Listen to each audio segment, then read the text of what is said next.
नेकपा एमालेसँग एकताको कुरा केही भए भए बिस्तारै आइहाल्ला। आज म भन्न सक्दिनँ, भन्दिनँ होइन, भइसक्या भए केही आइहाल्छ, रोकिँदैन।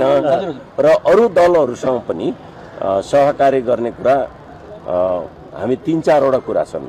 संविधानको रक्षा, नेपालको सङ्घीय लोकतान्त्रिक गणतन्त्रको रक्षा, कम्युनिस्ट आन्दोलनको रक्षा, यो देशको रक्षा गर्ने कुरामा जो कुराहरू जो पार्टीहरू हामीसँग सहकार्य गर्न आउन सक्छन् उनीहरू प्रस्ताव लिएर आउँछन्, उनीहरूसँग सहकार्य हुन्छ। नयाँ शक्तिहरूसँग कति चुनौती भएको छ त्यस्तो चुनौती केही हुँदैन।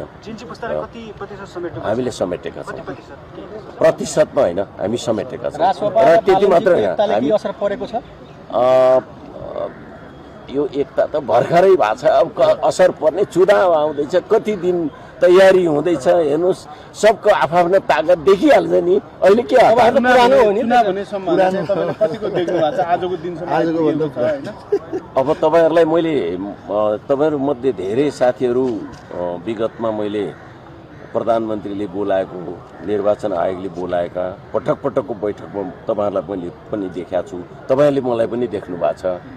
मैले पटक पटक भने पनि छु, सरकारले ध्यान दियोस् है, मन्त्रीहरूले छाडा बोल्नु भएन, निर्वाचनलाई ध्यान केन्द्रित गर्नु पर्यो, निर्वाचन केन्द्रित काम गर्नु पर्यो।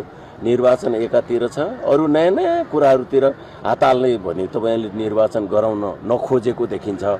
र त्यस हुनाले विगतमा 8000 जति कैदीबन्दीहरू अपराधीहरू भागेका छन्, झन्डै 98,000 गोली हराएको छ, अत्याधुनिक केही बन्दुक हात हतियारहरू हराएका छन्।